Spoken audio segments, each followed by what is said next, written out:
three young people follow an elderly East Asian man as he crosses the street.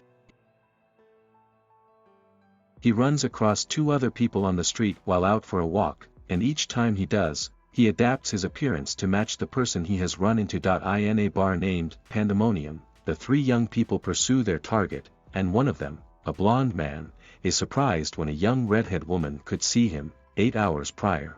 The same young woman with the red hair presents her portfolio to three people at the Brooklyn Academy of Arts. Clary Fray, she says, calling herself. On the basis of the excellence of the drawings on the cover of her portfolio book, she is admitted even if her regular work is rejected as decorative. It is now Clary's 18th birthday, and she meets with her best friend Simon. Maureen is a friend who is mentioned.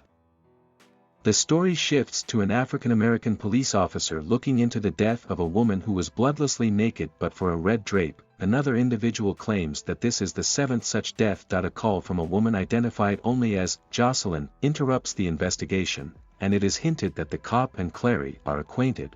Clary enters an antique shop where is setting up tarot cards, one of which displays a single cup. Works for the mother of Clary. Clary approaches and greets her mother, whose photo we saw on the phone with the name Jocelyn in it.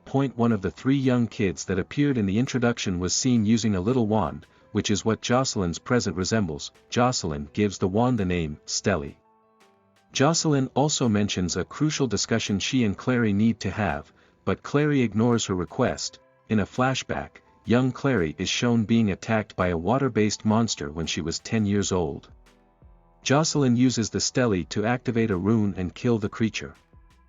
And she then brings Clary to a warlock named Magnus to have her memories erased. Jocelyn and the officer, whose name is Luke, talk about clues that suggest Clary's memories might be coming back. Clary is picked up by Simon to go to a concert he would be appearing at.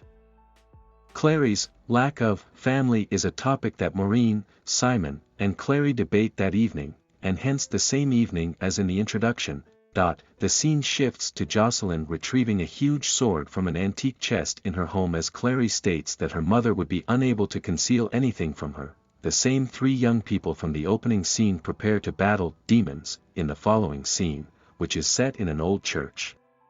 The murder victims are described as mundanes and as having been murdered by demons.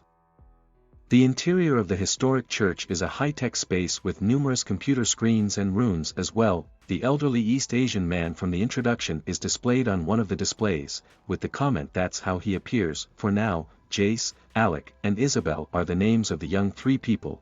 About 30 people see Simon and Maureen's champagne enema performance in a little cafe or living room. On the side of Simon's van, Clary later writes the name of her new band, Rock Solid Panda.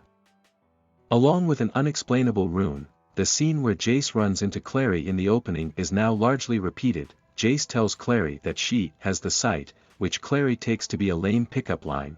As Simon observes Clary talk to nothing, we get a different perspective on the scene.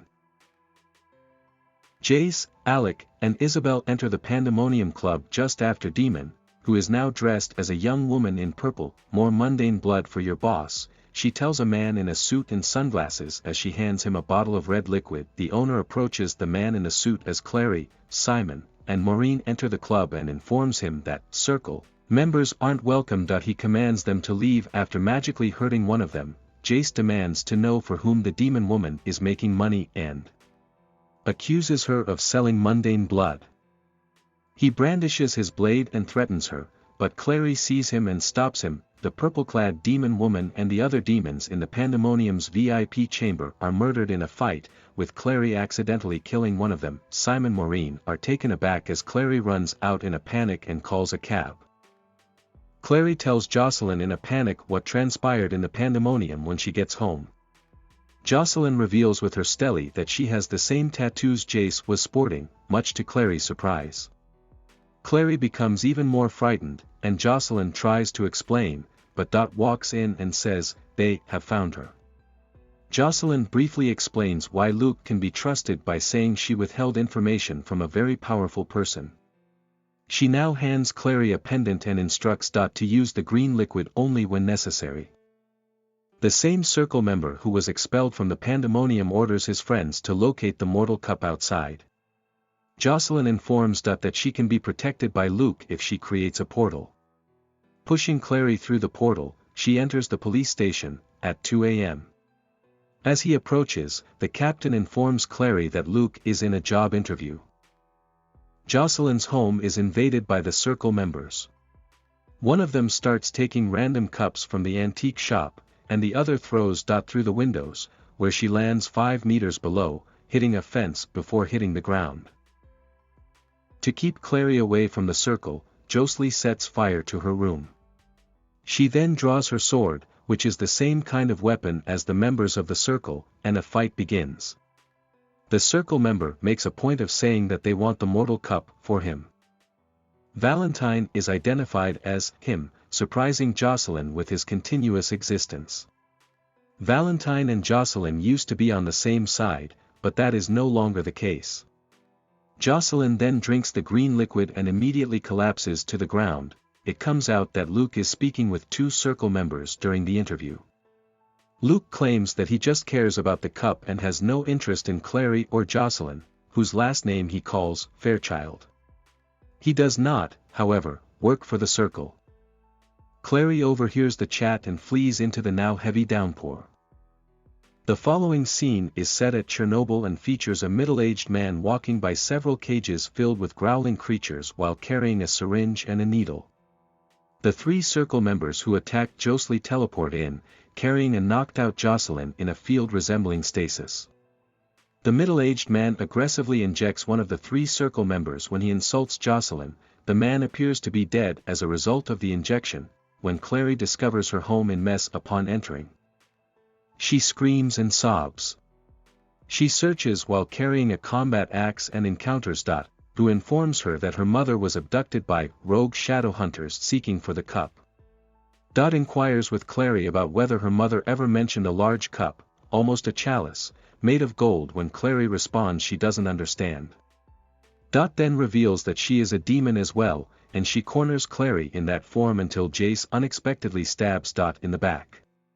Due to the demon venom she was exposed to during the battle, Clary passes out.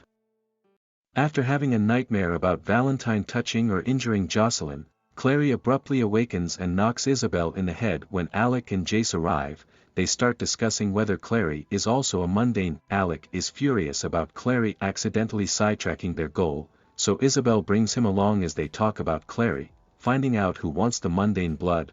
Jace now informs Clary that the group is a team of Shadowhunters who defend people from demons. Warlocks are brought up.